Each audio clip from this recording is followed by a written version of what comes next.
We're at the corporate headquarters of Starbucks to tell the stories of veterans. And you see what 17,000 like veteran and spouses and family members actually look like. It gives you a greater appreciation for how many people they really are hiring. One of the most important things I can do for any spouses or veterans that come in here is give them a spot. We are here outside San Diego. It's beautiful. It's an amazing view at the Mount Soledad National Veterans Memorial. And I like this memorial a lot because family members of veterans can make them really personalized. So as you walk around, you can see photos of the veterans and their stories, which is really cool. Big time trip down to San Diego. Surfing with the veterans the other day, but they were all way better shape than us. But looks is important. And we went and got wetsuits.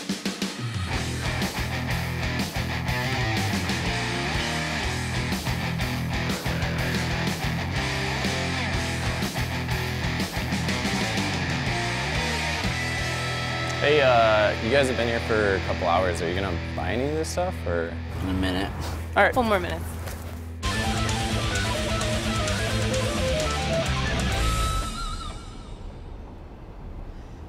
Early morning in Del Mar, California. We don't want to show up looking like a couple of kooks, so we're gonna pick them up some Starbucks before we head out. Cowabunga. Obviously, whenever you start the day, go to Starbucks, get a little bit of coffee for the entire squad. And when we got there, we found a Marine at the counter. So where did you serve?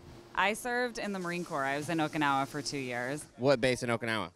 Camp Hansen. Oh yeah, I lived there for like 5 years. Loved it. Nice, nice. You got a beard though. What do you do? Not Marine Corps stuff anymore. I always get excited when I run into another lady Marine because there's less of us out there. We're kind of unicornish sometimes. Uncle Chaps! Uncle Chaps! Uncle Chaps! Oh, there you go. So I'm not nervous, but are you nervous? Not nervous. I'm not super, just to be honest, I'm not super pumped about swimming in the cold water. Oh, well you just pee on your wetsuit. Okay. Chaps. Yeah. What are you doing, man? Just warming up my wetsuit. We do that when we're in the stop. I can't stop when I start. Kids, I just don't want to be cold.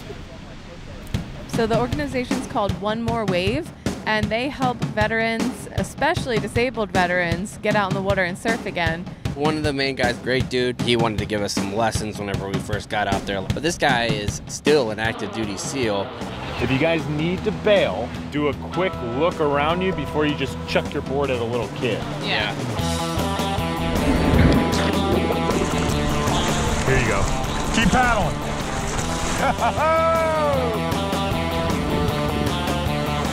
Hey, you gotta get the first wipe out of the way, you know? Oh, I did the first time out there. Just taking a pee. Quick pee break. There we go. All right, now I'm about to show you what I can really do.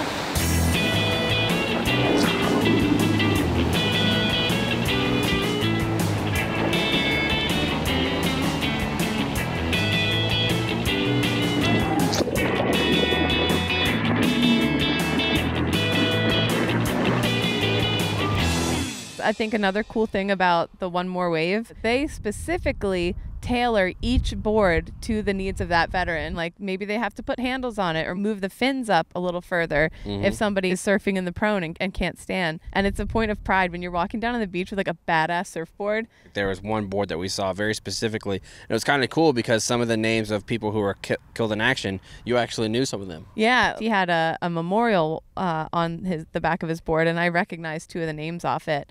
And we found out just by me looking at his surfboard that we had been in Marja at the same time. We had served with a lot of the same people, and it was nice to remember them for a second there. What wasn't sweet was me losing my watch. I was very upset. Because that's an expensive watch. Yeah, it was an expensive watch, but I was so smooth and so fluid the entire time that I was surfing. I don't know when it could have came off, but I guess it did. I guess we'll have to go back and look at tape and see if I was even wearing the watch. So luckily for me, when I was out there in the NAR, I was standing up, going through a perfect tube. I mean, it's the kind of form that you only dream about. Only a couple select few can do it. Got hit with a huge wave. When I hit the ground, spun me up like a washing machine. I look up, see the light, start hearing Ariel sing. And I just kept pulling up my cord. Glad to be alive. Glad to shred. Well, we got done with all of our stuff yesterday. I wanted to catch my beloved Jags play, so I wanted to get up, get after it, and see a big-time Jags win. No chance the Jags lose to the Titans. All right, so the time on deck is 10:04 Pacific time. Normally, you'd have plenty of time to go do whatever you need to do, but when you're an East Coast team and your boys on the West Coast, it's a lot more difficult. But we're gonna get it done. Hopefully, we need a long national anthem today. I'm talking exaggerate every fucking note in that bitch. We need a long one. A long one today, folks. Salad time, it's crunch time. I thought we were gonna win big.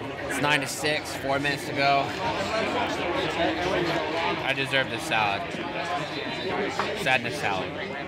Overall, my thoughts about San Diego, lovely city. Every time I'm here, I love it, and every time I'm leaving, I don't want to. I think, one, because it's such a beautiful place. It's set up on the ocean. You can surf, you can sail, you can do whatever you want to. But there's also just such a military presence in this city. It's such a Marine Corps city. It's such a Navy city. It feels a little bit like home, even though I was never really stationed here. I did pre-deployment stuff here. But whenever you're here, you could feel like how much the city loves and values the military. And that was pretty cool to be a part of again. Yeah.